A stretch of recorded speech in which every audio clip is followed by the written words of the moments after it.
بسم الله الرحمن الرحيم. أولا السلام عليكم ورحمة الله وبركاته. بعد سلام وأنا محمد ساق عبد الله وما كان إذا كوسو قدين دونا عشر كاني لباد كويك بوك أونلاين. عشر كاني لباد وحوك هذه دونا creating new company in كويك بوك أونلاين. سيدا كويك بوك أونلاين ووضح سميسان كرتا كمباني عصب. سيدا أن كمباني عصب وسمينه وحن مركو رسوفري دونا جوجل كروم. midna ogaada Google Chrome ayaa ah browserka ugu wanaagsan ee markaad isticmaalayso QuickBook Online aad ku isticmaali karto. Browser kale ayaa jiro, Firefox ayaa jiro, Internet Explorer ayaa jiro. Kuwaas oo dhan waxaa kaga habboon Google Chrome. Marka Google Chrome ayaan u isticmaalayaa anigu. Okay, aan soo kiciyo markaa. goona soo kaco laba qaab ayaan ku raadin karnaa.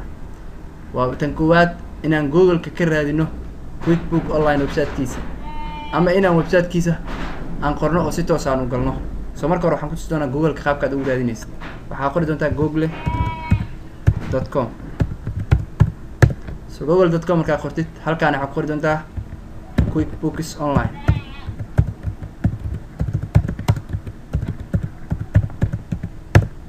markaa qortid waa kana uu ku keenaya website-kooda. asaa ugu horeyso majid intuit.com ama website-ka hoos uu ku qoran yahay quickbook.intuit.com ama si toos ah inaad u qortid website-ka aad aadid quickbook.intuit.com. website si toos ah kugu soo kicinaya. labadaas qaab waa ku raadin kartaa. halkaan ayuu ku keeni doonaa marka hore. shaashadan ayuu ku keenayaa. shaashadan waxa ku yaalo laba option aad ku haysataa. waa tan koowaad buy now and save 50 discount. hadda iibso oo hel content discount ah ama free 30 day trial ama 30 beri oo free ah isticmaal programkan. okay, qaybta waxaan ku furanaynaa free-ga 30 beri ah. okay, kaliya ku siinaa.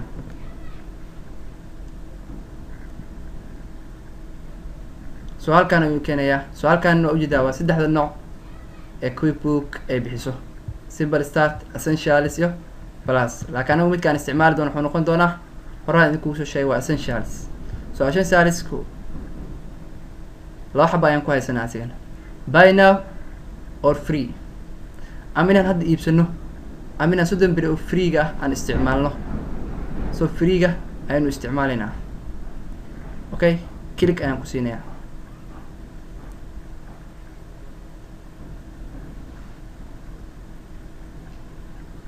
click markaan ku siiyo halkaan ayuu keenayaa. halkaan waxaa loogu talagalay inaad ka samaysato gmail-kii aad ku isticmaali lahayd programkan. okay, gmail-kayga ayaan gelinayaa. waa m.abdiri10@gmail.com. okay, halkan waxaan gelinayaa magacayga waa Mohamed. tab ayaan ku socdayaa. okay, dan waxaa dhehaysaa Cabdirazaaq. tab waa dhehaysaa. password-ka wuxuu kaa rabaa si fiican u fiiri. password-ka wuxuu kaa rabaa kow waa inay ka badan tahay 8 character. 8 xabo waa inuu ka badan yahay. numberska iyo xarfaha iyo calaamadooyinka markii la isku daro waa inay ka badan yihiin 8. sidoo kale waa inaad isticmaashaa upper and lower letter. xarfo waaweyn iyo xarfo yar waa inaad isku dartaa. sidoo kale waa inaad isticmaashaa nambaro. waa inaad isticmaashaa symbols, calaamadooyin, calaamada hash oo kale, calaamad oo kale, waxyaabahaas dollar sign oo kale, wixii la midka inaad isticmaasho. okay, marka hore capital letter ayaan ka bilaabayaa, dan xarfo yar yar, dan kadib nambara ku xijinayaa. nambaro waan geliso ma jirto. kadib wuxuu galaa symbols. symbol aan gelinayaa. waa kana strong. the password is strong. waxaa la diidayaa in password-ka nambaro fudud aad geliso oo hadhow qofkii inuu isku dayo inuu keeno.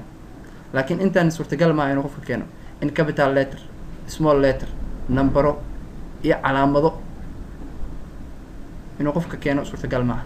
So mar kale ayaan ku celinaya haddana midka hadday aad gelisay haddana mar kale ku celinaysaa. Okay, so waa geliyey haddana waxaa dhahaa start for free time uu raadinayaa waxay rabaan kaadiyo.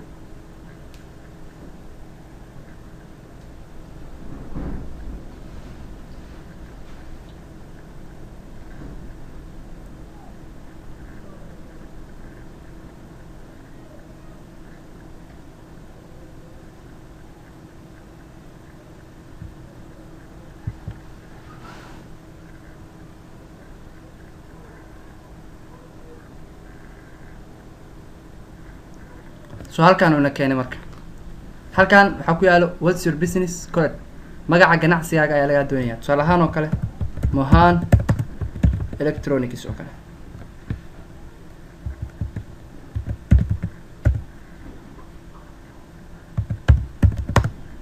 company.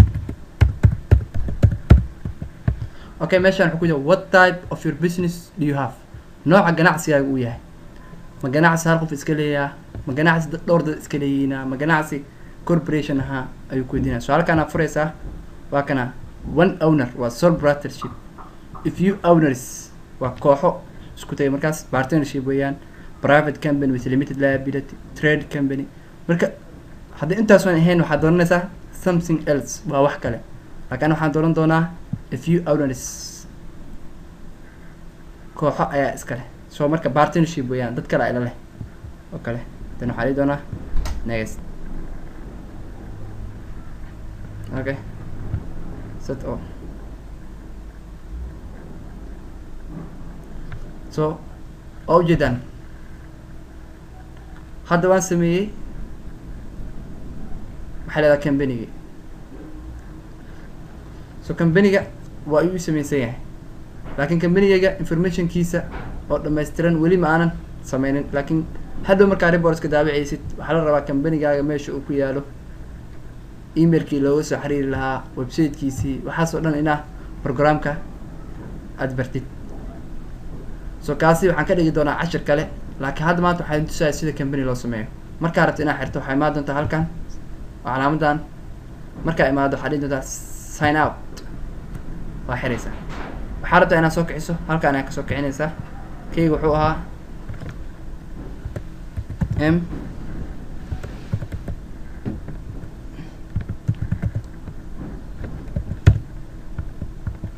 dan waxaa dhihi doonaa passwordkeyga halkaas gel, dan waxaa dhihi doontaa sign in.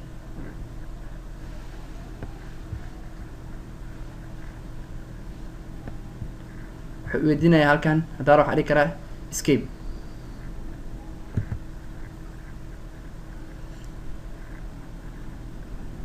soo ma jeed waa uu iisoo kacay. so hadda quickbook online waxaa igaga dhex samaysan company. so aa ujeedaan companygeyga profit and losskiisu waa 0, expenses ma jiro, bank accounts ma jiro, companygeyga wuu cusub yahay. haddii kow ayaan aniga waxaan rabo ku bilaabayaa.